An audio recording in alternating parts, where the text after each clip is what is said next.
I was pretty good at wood carving. I was in Boy Scouts. And so that's what I would do when I was on camping trips often, made pretty cool things like this guy here, which I did back when I was in like college. That's awesome. I tried to whittle a dog last year and just out of wood, just had to toss it out. A real dog? It looked like a potato.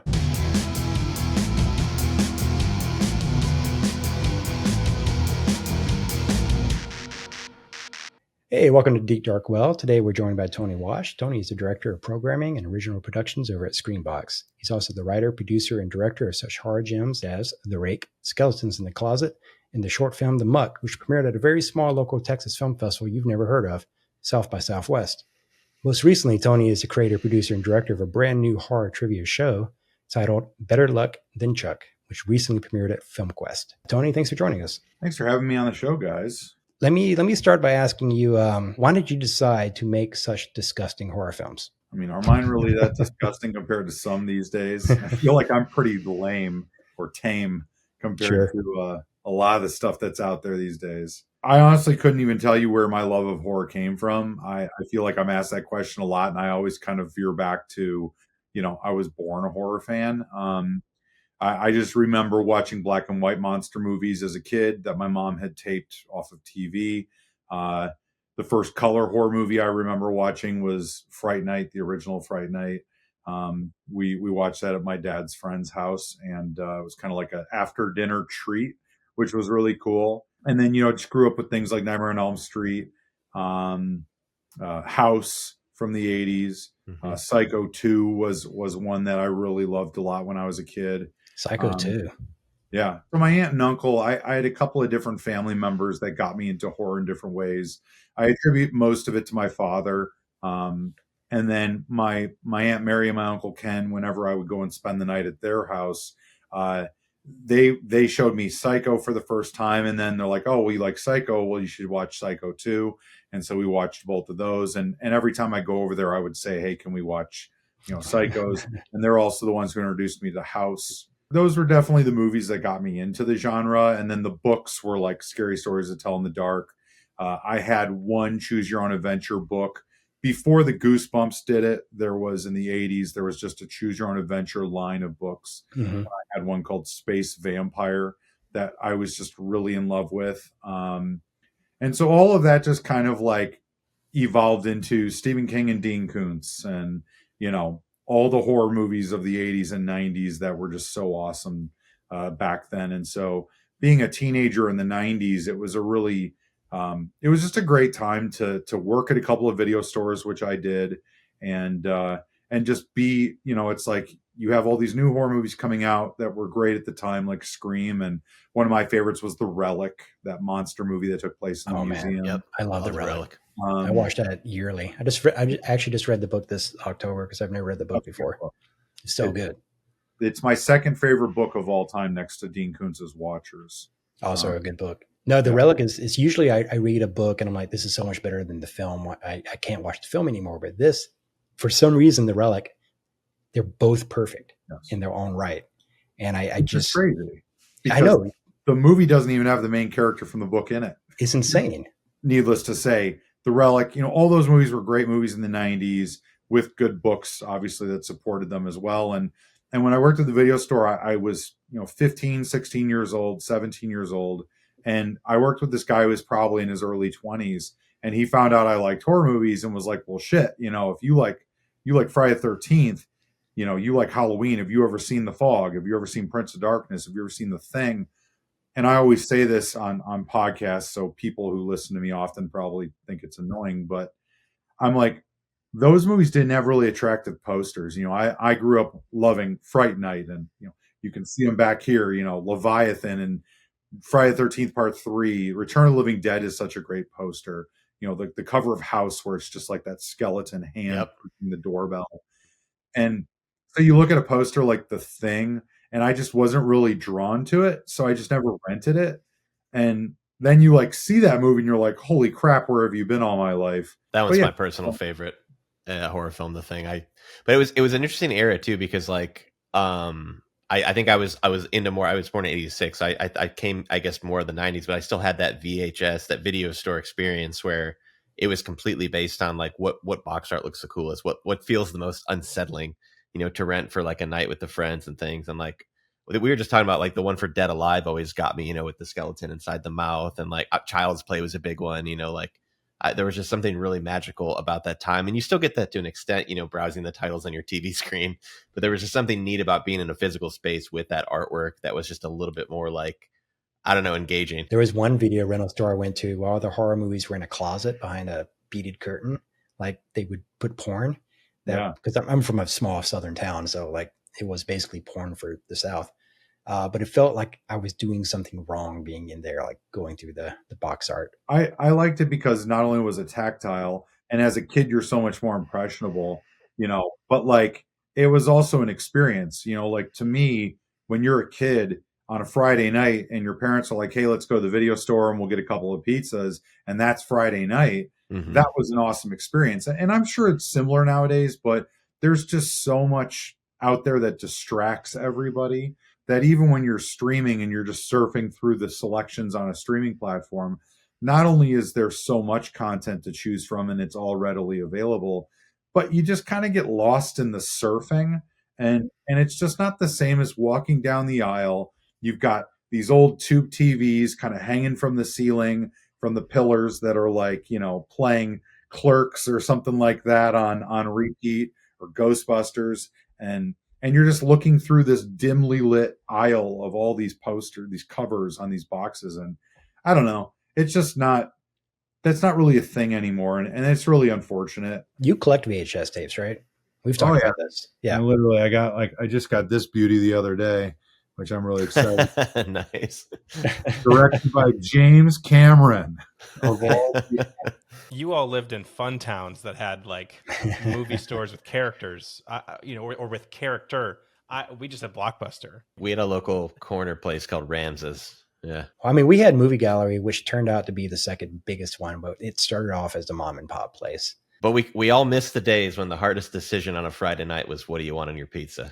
Yeah. It was, it's pepperoni. It was always pepperoni. I'm curious, Tony, I'm curious because like, obviously, like, yeah, I feel like I feel like with most horror too, you kind of crisscross with the, some influences and what got you into it. Like there's certainly that golden age of 70s, 80s horror cinema that a lot of people have an affinity for. What, if there was a particular film, or at what point in your life did you go from sort of like horror fanatic or horror fan into, okay, I want to make these now. I want to put my own spin on some stories. And how did that lead into kind of you as a filmmaker? That's a great question. It's a tough question. I'm in my mid 40s. And so that was such a long time ago. I distinctly remember having the desire in like middle school, which at the time was called junior high. For those of you old enough to remember, I distinctly remember like probably 6th, 7th grade. So I was like 11, 12 years old, wanting to use my mom's home video camera. And I wanted to make a Kung Fu movie in my backyard. And I had a bunch of friends and I was going to shoot, all sorts of fun stuff with that. And it never ended up getting done, but I wrote the script and everything. It was probably like a 10-page script. 11, 12 years of age. That's like 91, 92 for me. So at that point, before then, I'm watching, again, Friday the 13th. I saw Monster Squad in the theater at 1986, 87, whenever that came out. So that was pretty influential for me as a young person to just see something like that on the big screen. Because I didn't really get to go. The first like horror movies I really remember being able to go see in the theater, my dad took me to see Candyman, and I saw Alien 3 and Terminator 2 were like the three big like R-rated movies that I saw in the theater at a very young age. Especially Candyman was probably too young to have seen that in the theater. I think I was 12. And that movie scared the shit out of me. The movie still scares the shit out of me. That one's still pretty brutal because, like, yeah, Terminator 2 has like a funness to it, but Candyman is not. I was at that point in my life where my mom was starting to let me get Fangoria and Gore Zone magazines, and so that's what I would be reading when I'm not reading a book for school, or because that was before I was reading Stephen King and Dean Koontz. And so it's like I was seeing the pictures from Dead Alive and from Alien 3 and Jason Goes to Hell and all these movies that it's like, maybe I can rent this when I go to a friend's house, but man, the gore and everything looks so cool in them. So speaking of gore, you went to the Tom Savini school. Was it the Tom Savini School of Effects?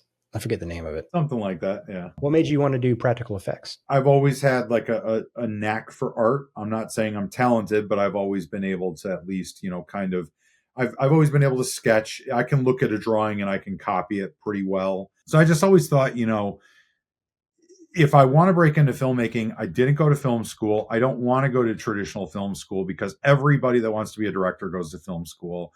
And I just don't want to be one of the mix. Plus, I'm not, and I hate saying this in this way, but like, I try to think that I'm not a pretentious like person. And I think that oftentimes directors are like, oh, well, if you don't appreciate the finer things in life, that's just not me. I'm so much more grounded in like war movies, which are not cinematic masterpieces oftentimes.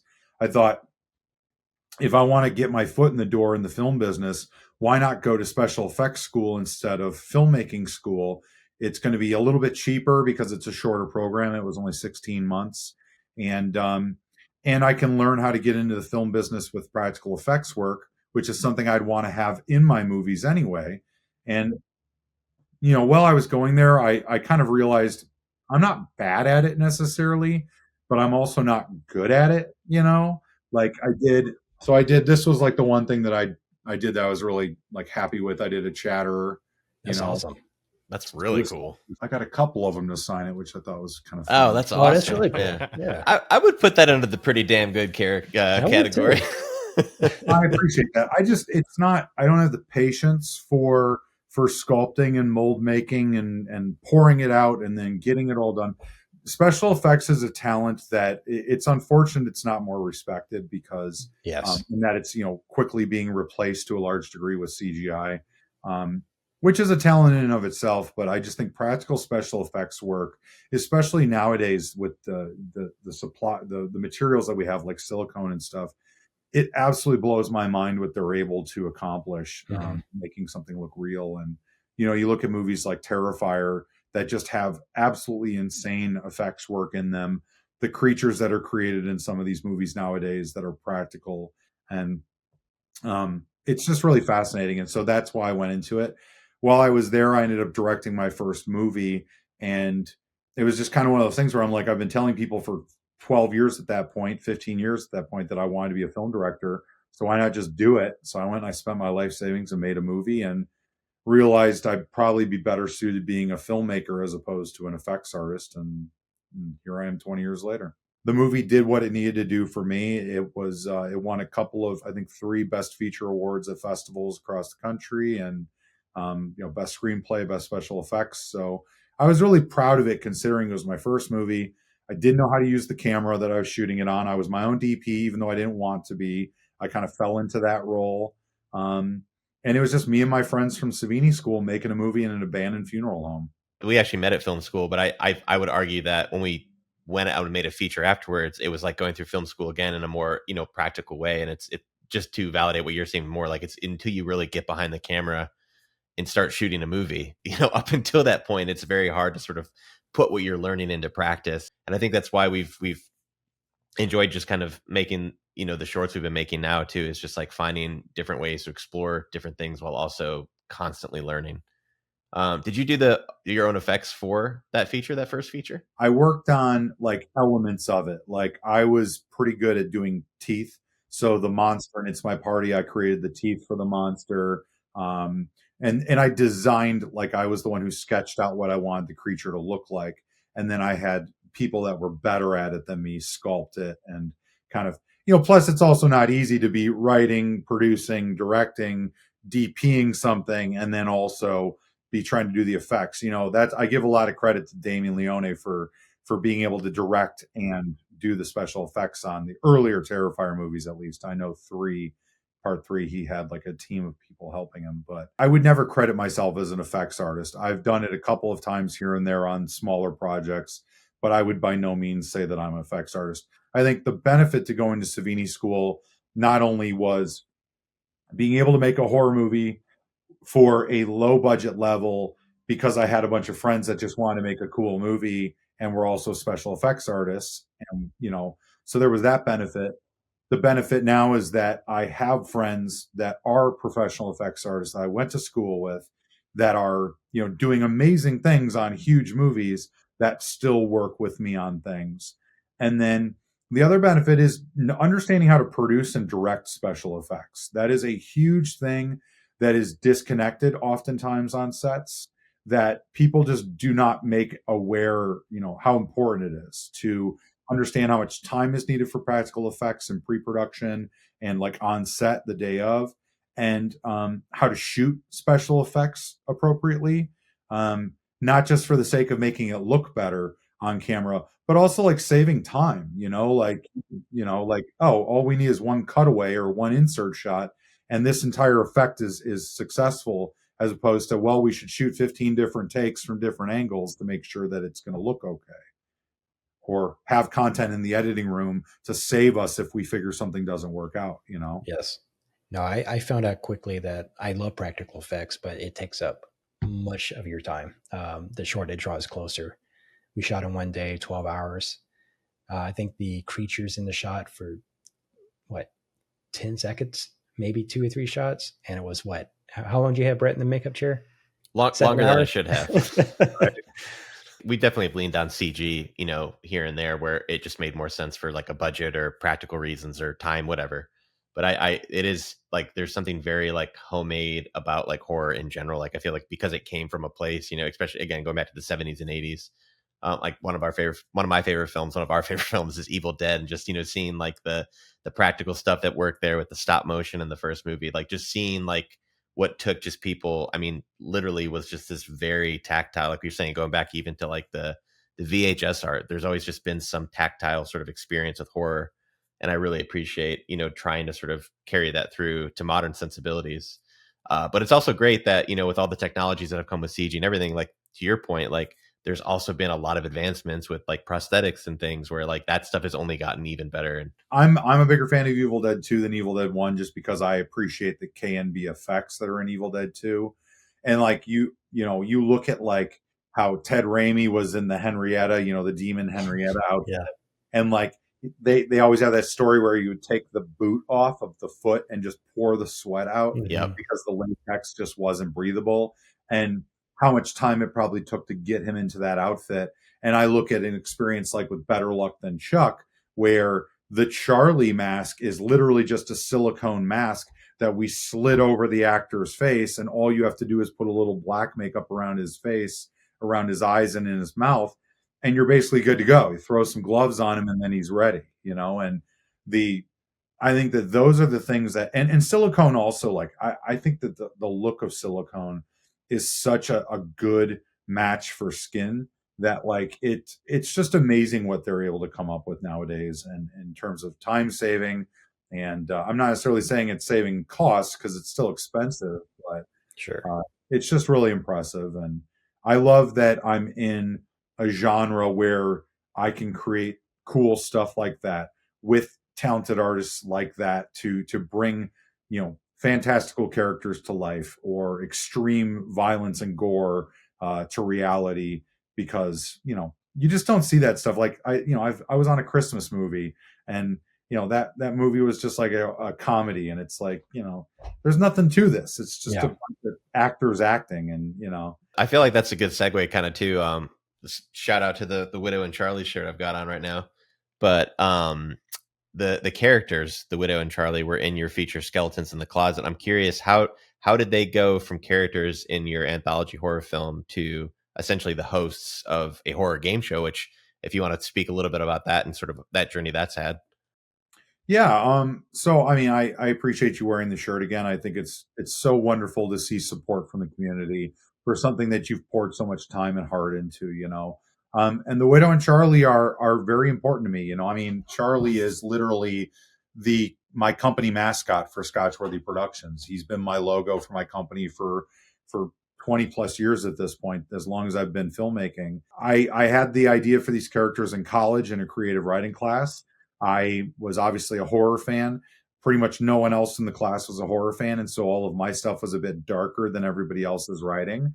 And I remember just thinking, well, we've got Elvira, we've got the Crypt Keeper, but I've never seen a crossover where you've got a female and male host together hosting horror content. And so I was just like, why not just create some sort of dynamic where you have this pair?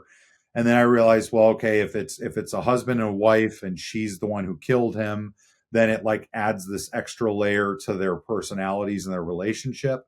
Um, and then I remember when we were working on Skeletons in the Closet, because basically that movie started out as an anthology called Chop Shop that was 4 different directors that were all collected to direct their own shorts, and then we were going to combine them similar to VHS. We all made our 4 short films. This was in like 2012, 2013. And then they sat on the shelf for like 3 years. And, we all got distracted doing other projects. And ultimately, 2 of the filmmakers took their shorts and kind of released them on their own. And Ben and I were like, well, what are we going to do with our 2 shorts? And so I said, well, if we combine them into a feature, here's an idea. And I pitched them The Widow and Charlie being these hosts, and then the other wraparound with the babysitter and the little girl who's the number 1 fan. And I said, we could just shoot those 2 segments, tie our films together. I also had this other short film, Meisner, which is the actress in the basement tied up. And that was one that I had produced with some friends. And, we were like, we could combine all these together to make this movie, and we'll call it Skeletons in the Closet. I pitched it to Ben. He liked it. I pitched it to Rob Stern, who's my cinematographer and my co-producer on pretty much everything I've done over the last 13 years. And they were both on board. And so we made Skeletons in the Closet, which has Adam Michaels as Charlie, and Ellie Church played the widow in that one, who's a horror icon in and of herself. She's a scream queen from a ton of movies. And I had worked with her on High on the Hog when we did some pickup shots for the Grindhouse movie that I directed with Sid Haig and Robert Zadar and Joe Estevez. After working with her on High on the Hog, I was like, she'd be perfect for the widow for Skeletons. So we did that, and it was great. It was fun. We did it in like 3 or 4 days. We shot it, and you fast forward now to 2023, and my wife Meredith and I are sitting on the couch watching a horror movie because that's all we do. I'm so glad she's willing to do that with me. And she's like, have they ever done a horror trivia game show? And I was like, I don't think they have. And so I don't know how it went from us saying, hey, that's a really cool, good idea, to she built a pitch deck, and we were like, we kind of just both were like, hey, it'd be great for the Widow and Charlie to be the hosts of this thing. It was really cool that this idea came to be. And I still remember I came home from work one day, and I was working overnights, and I came home, and she's in the shower, and she gets out of the shower, and she's like, I got it. She's like, we're going to call it Better Luck Than Chuck. And I'm like, that's brilliant. It's so freaking genius, because Charlie, aka Chuck, is a zombie, or he's really a corpse. He's stuck on the couch. He doesn't move. His wife's a horror fan. She makes him watch horror movies all day. Now she's doing a game show, and he can't be the host because he can't move. He can't even hold the microphone. And it's just like, it's such a smart play on words and everything. And yeah, I mean, we did a 6-episode season. The grand prize is a trip to Halloween Horror Nights at Universal Studios, either Orlando or Hollywood. We got so many other amazing sponsors on board, like Fright Rags and Trick or Treat Studios and Severin Films and Terror Vision Records and Burning Witches Records and Panic Fest, Chattanooga Film Festival. I mean, there's so many awesome sponsors. We got video questions that are read by huge names like Mike Flanagan, BJ McDonald, Chad Villella, Brea Grant, Rebecca McHenry. It has truly become such an amazing experience. And to be able to say that I made it with my wife, who's my best friend and, my partner in life, like it's like I get teary eyed just talking about it and thinking about it, because it's so awesome. And I just hope that, we've shown it at a couple of festivals. We've shared it with some influencers and, Dread Central and a couple of other places that have checked it out, and everybody loves it. And so now it's just a matter of surfing this shit ass market that is film distribution. Surf's up, baby. Yeah, right. Exactly.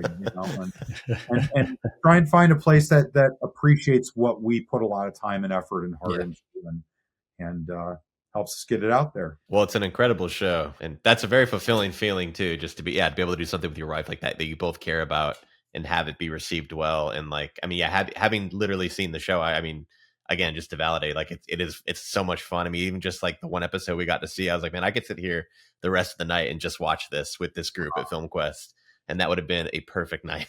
Like, it was so much fun. I really appreciate that.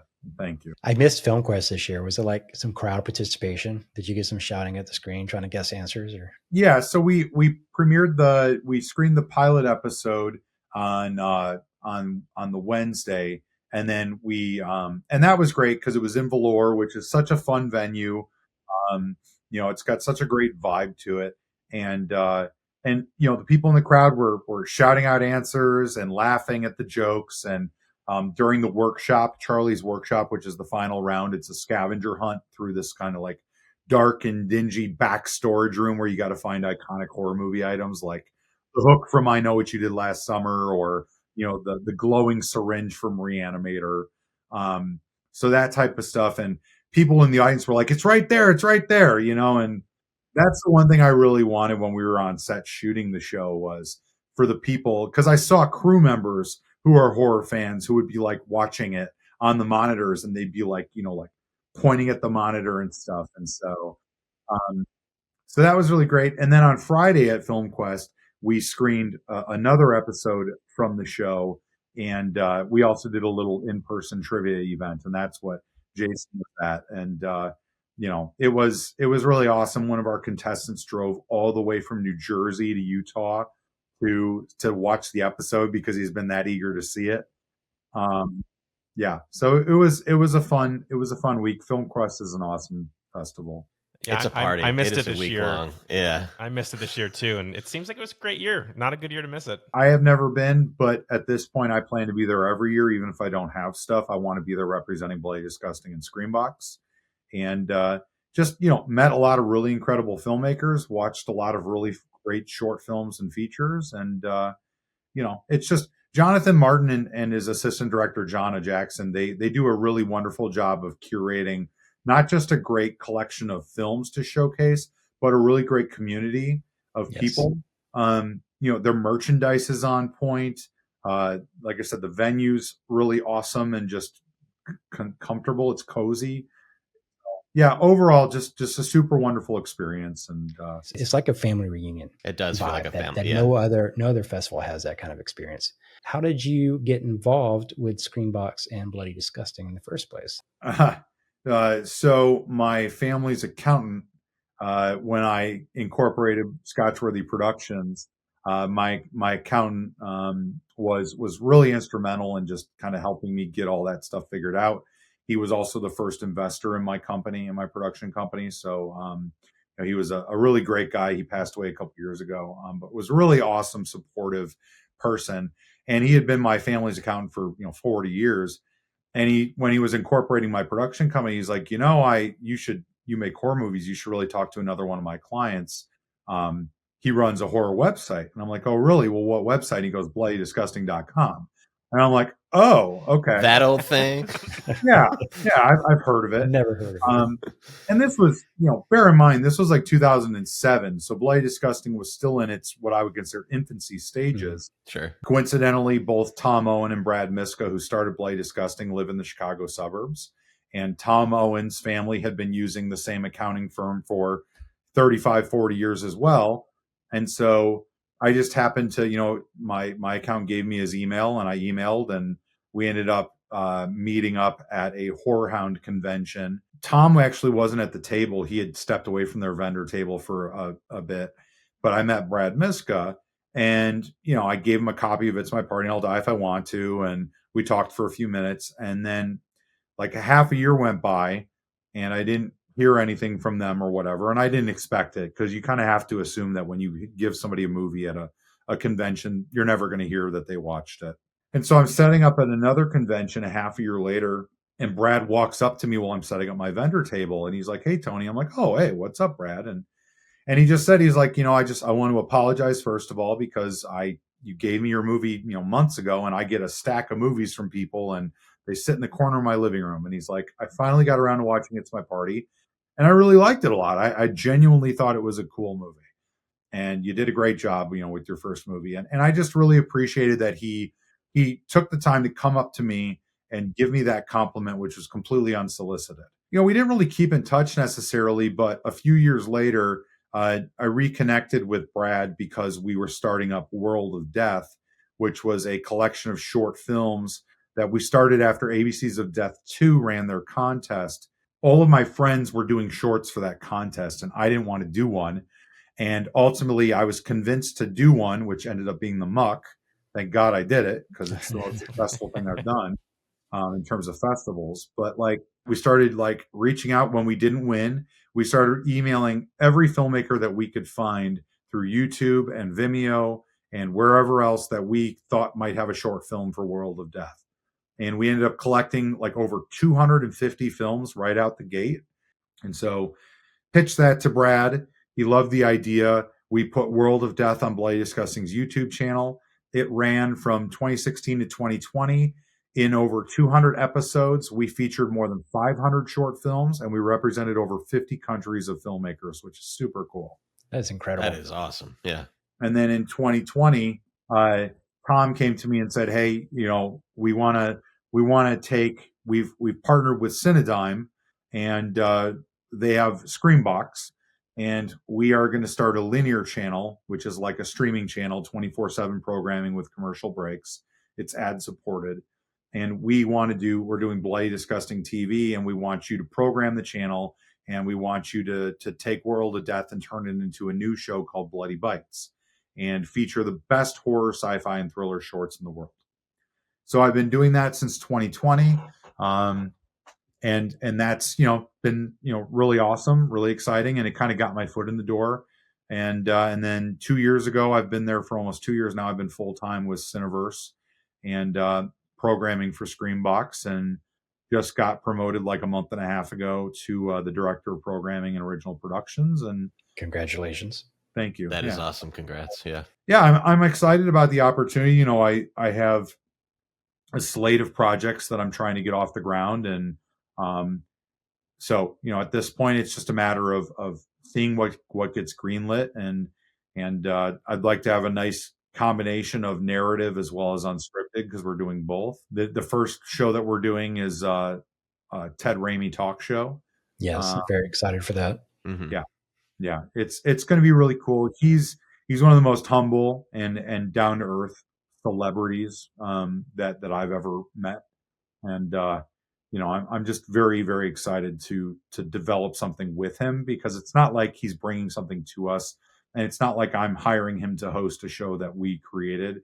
It's literally a collaboration from the ground up, and it's super exciting for someone like me, who again grew up watching movies like Evil Dead 2 and Candyman, seeing it in the theater at 12, and now I get to work on something with the guy that's in the opening scene of Candyman. I mean, right. How cool is that, I'm really looking forward to seeing what y'all do with the original content, though. I really enjoyed Trouble with Tessa. Thank you. How many are y'all planning on trying to produce yearly? We're kind of at the point where we're just testing the waters. So we're trying to get everything figured out. It took me almost 2 years to get the budget for Trouble with Tessa together and approved. And, I initially went to the showrunners, Dennis and Bethany, and then their co-writer, Will, and said, "Do you want to give me a concept?" in January of 2023. And I pitched Brad and Tom at Bloody Disgusting in March of 23. And it wasn't until July of 24 that I actually got the budget approved. And in that entire time, Dennis and Bethany and Will were writing the script, and the four of us were developing the story for Trouble with Tessa. And so it was a real long process to get it to where it was finally all right, we've got the money. And that was kind of my opportunity to prove to Cineverse, look, I understand you don't know me from Adam, even though you could go to my IMDb and see that I've produced, over a dozen titles at this point. Let me produce something for you and show you what I'm capable of as a producer. And I only produce as a supervising producer. Dennis and Bethany were the boots on the ground throughout the entirety of that shoot. They really deserve a hell of a lot of acclaim for the time and effort that they put into it, because it was just the two of them overall. And I can only imagine how stressful and exhausting it was for them to do all of that work. And I give them a lot of credit in that regard. But, at the end of the day, there was a really amazing team of people around that show that helped get it to Screambox and get it out. It was great to see that it came together, and that, when all said and done, it was an engaging 6-episode series that had a character that you cared about. And so, yeah, I'm glad that opened the door. And now Ted Raimi, we're looking at shooting in March. We've got another show that I can't announce yet, that we would be looking at doing next summer. And then my hope would be to get the next narrative show greenlit and into production early, like late winter, January, February of 2027. Keeping busy. The crazy thing is that's not even it. Like, those are the things I would basically be managing as a producer, or in some other capacity, like I'm directing the Ted Raimi show. But like, then we also have the Bloody Disgusting contest that we just, wrapped up the submission period for, where Bloody Disgusting next year is their 25th anniversary. And so we did a contest where we're offering a budget of $35,000, not including special effects and, insurance and all that stuff. That's separate, which is great. But $35,000 to produce a short film that brings our buzzkill character to life. This dude right here, the Bloody Disgusting logo. God, and I so love that logo. Yeah, I'm so excited to see that character come to life. And I think it's such a fun stunt to not only provide us with some cool content and bring this character to life, but it engages the community, which is the most important thing that I'm trying to bring to the Screambox label, is that there is so much talent at the independent horror level that, it surfs under the radar so often. And everybody up here, Netflix and Hulu, they're looking at all the big shiny movies with Brad Pitt in them. And there's so much stuff here that's so good, so freaking good, that, I just want to create an avenue for those people, those talents to have a system that supports them. Y'all are big advocates for indie filmmakers, and especially short filmmakers, and really appreciate that. There's just not a lot of that out there. There's so little for shorts, and like I love the origin story of Bloody Bites too. I didn't realize that World of Death kind of paved the way for that to sort of become a thing, like a staple of Screambox. So that's really cool to hear about that. Yeah, and it's cool that it's turned out as well as it has. We're premiering our 16th season. 16th season premieres this Friday. And we've got, some awesome shorts in this season. We're premiering 4 of the Old Time Radio series short film. Yeah, those are great. By Joel Harlow, who's an Academy Award-winning effects artist. And him and I have become friends at this point because of him, getting these films out on Bloody Bites. And it's just so amazing to be, communicating with somebody who has such a prolific career as Joel Harlow. And so I'm really excited about that. It's just really neat because Bloody Bites has not only perpetuated itself as much as it has, but it's also like our top performing original show overall. And on our linear channel, it's our top performing title every month over month. We get over like 2.5 million views on average, minutes viewed on average, of Bloody Bites every month. So like, I just looked at the numbers through October. We had like 37 million minutes viewed in 2025 of Bloody Bites alone on the linear channel.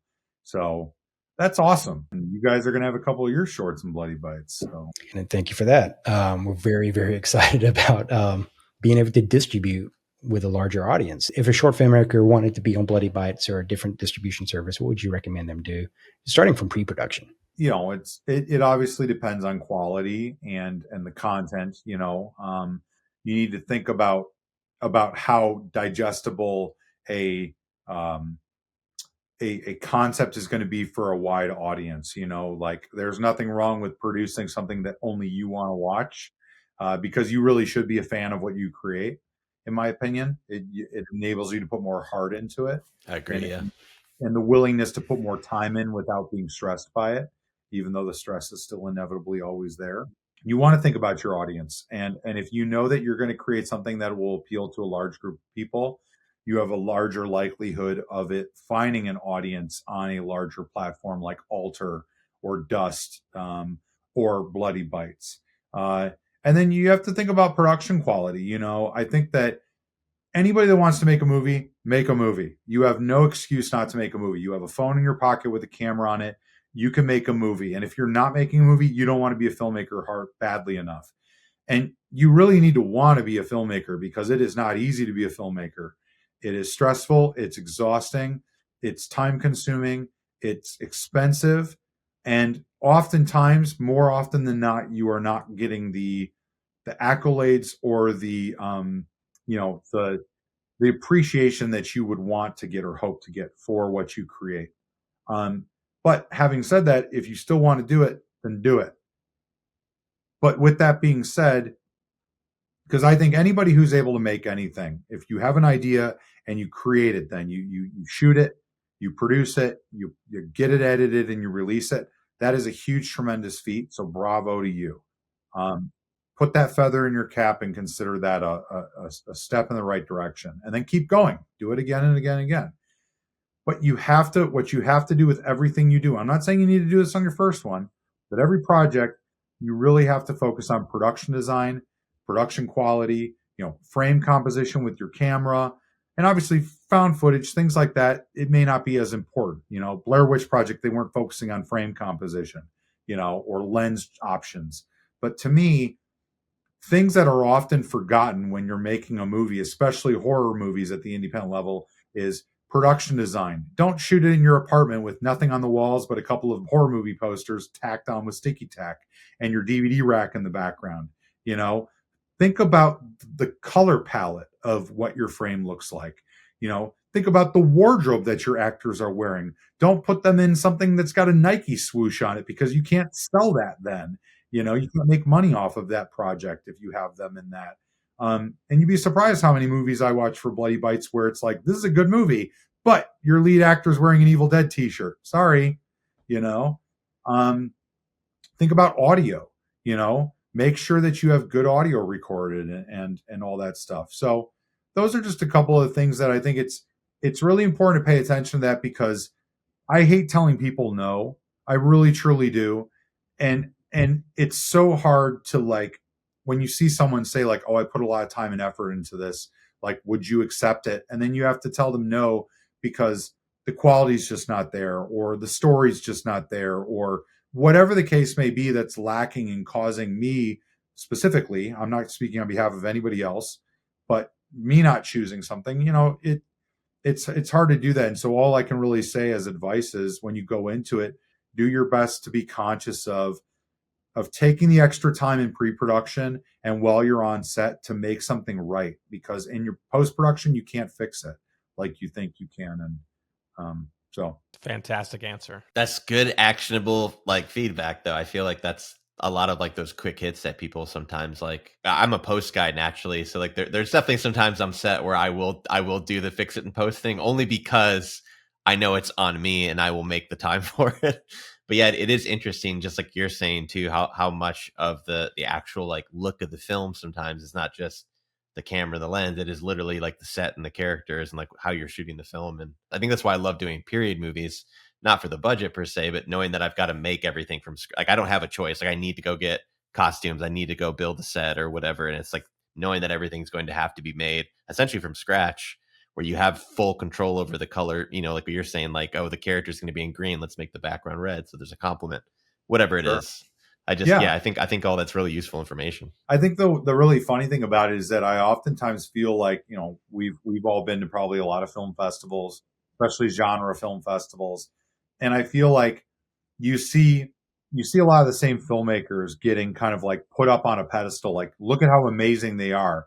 And I'm not saying that they're not amazing filmmakers. All of them, everybody that's received a compliment for their work deserves that compliment. Congratulations to you. But I think that oftentimes the people that are really praised in this business at the independent level are only praised because they are conscious of all of those things, which is what every filmmaker should be conscious of. And so it's you're separating yourself by doing what you should be doing as a filmmaker.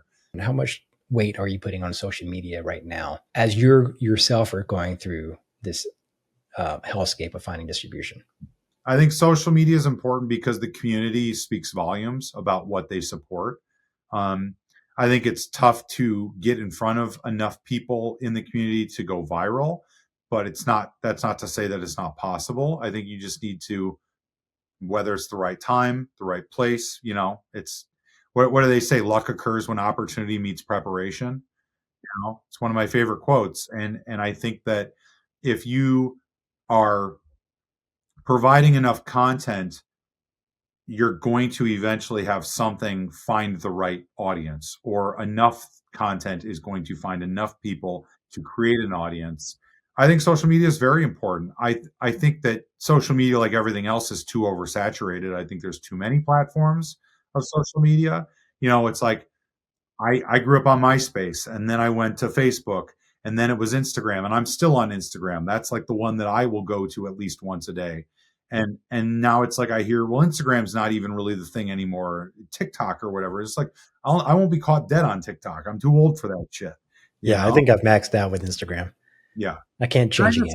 I like the format of Instagram. I like it's more visual. I feel like it just suits my style better of social media. So, but I do think it's very important because it's a free way for you to market your project and market yourself. So take advantage of it if you can. And oftentimes, advice to people out there that are independent filmmakers, like, you'd be amazed at how like readily available influencers are, especially like horror influencers. They're just horror nerds like all of us. They just want to watch cool horror shit and then talk about it if they like it. So, there's nothing wrong with, like, we got a couple of really great influencers to watch the pilot episode of Better Luck Than Chuck. And then they went on to do reviews on their pages on Instagram and talk about it. And it's awesome to see the response that they got off of those videos. And it's just because we asked them to do it, In the indie filmmaking space, short form content is easier for people to make. It's more approachable. What do you think the long-term, position is of short form stuff, short films in the entertainment ecosystem that we're in today? That's a good question. And I think that short form content is certainly, it's a hell of a lot more digestible because of the fact that everybody nowadays has no attention span. And so, I find it hard to even like watch a feature length movie nowadays without looking at your phone at some point, or getting up and going to the bathroom, or grabbing a snack. So I think there's a definite audience for short form content, and Bloody Bites is proof in the pudding of that fact. Like I said, it's the top performing show on Screambox. 36 million minutes viewed this year alone on our linear channel. That's not including SVOD, just our linear channel. That proves to me that people are paying attention to short form content, and there's no shortage of it, which is great. It's cheaper to do. It's a lot easier to get your friends together and make a movie over 3 or 4 days than it is to get everybody together for 20 days and shoot a feature. So, it's easier to focus on the things I brought up earlier, like better sound quality and better production design and camera work. It's cheaper to rent a camera for 4 days instead of renting it for 4 weeks. So, make a short film. If you want to be a filmmaker, just make one. Just freaking make a short film. And practice that way, because you will get better with each one.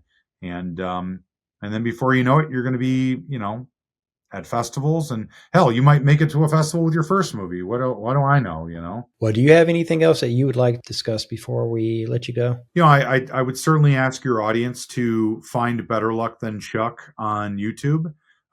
It's Better Luck Than Chuck. And we're going to be releasing a lot of content in the next couple of weeks. We're really excited about leading up to the release of the game show, and lots of really fun stuff there. I ask you to follow Better Luck Than Chuck on Instagram.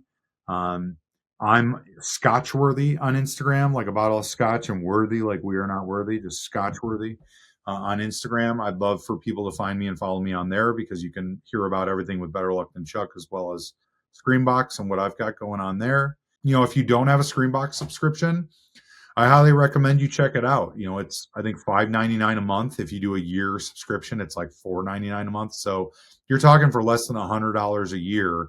you get a subscription to Screambox. And, we've got just a really cool curated catalog of content, classics and more recent classics, in my opinion. We've got stuff from, Basket Case and Humanoids from the Deep and Piranha, titles like that you might be able to find in other places. The Changeling, the original Black Christmas. And then you have more recent classics like Frankenstein's Army and Starry Eyes and Open Windows, that type of stuff. But then we also have a lot of really cool exclusives. You said Trouble with Tessa, Bloody Bites. We've got obviously Terrifier 3 and Terrifier 2. We've got the Toxic Avenger remake, which if you haven't seen is such a fun movie. And that's going to be coming soon. We've got the Silent Night, Deadly Night remake that hits theaters in a week and a half. So make sure to get your tickets and go to the theater to see Silent Night, Deadly Night. It's a good, fun slasher movie with like I said, I really love the twist in it. I'm not going to say any more than that. We're only looking to go up from here with Screambox. So I highly recommend people check out the platform. And, obviously we've got this Ted Raimi show coming. Hopefully my plan is to release Halloween of next year. Looking to try and get the pilot episode to play at a couple of festivals first, and then release on Screambox in October. So, hopefully that all comes together okay. And looking forward to being on set with Ted. It's going to be cool. Tony, thanks so much for chatting with us. This was like a really great, insightful chat, but it's also just fun. I mean, like so much of the enjoyment that's come from this podcast too is just chatting with people that are like, fellow filmmakers and horror people that just like movies or love movies rather as much as we do. So thank you for sharing your insight and appreciate you doing what you are doing, especially for short films. Like we very, very much appreciate, the opportunities that Bloody Bites present. But I get also just the overwhelming task of doing that alone with also trying to, carve your own path as a filmmaker. So kudos to you. And thanks so much for everything. That's very kind of you to say. And there's no thanks needed. I'm doing it for myself as much as I'm doing it for, anybody that happens to watch anything that I've been a part of creating.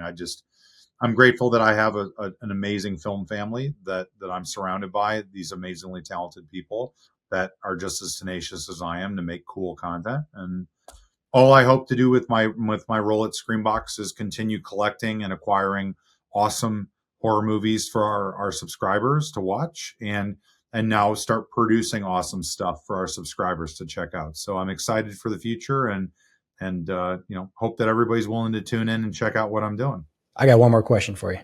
Yeah. What's your favorite VHS tape that you have in your collection right now?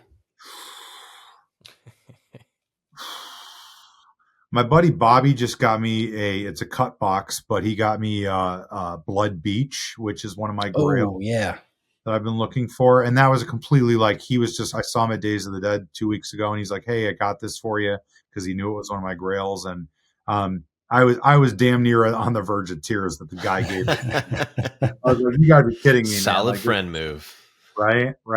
So it's so hard to find now.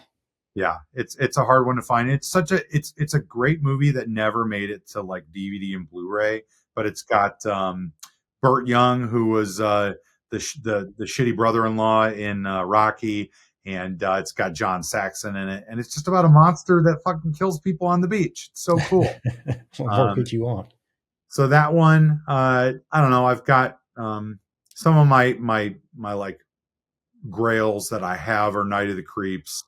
Obviously House, Night. Piranha 2 was one that I've been wanting to get for a while.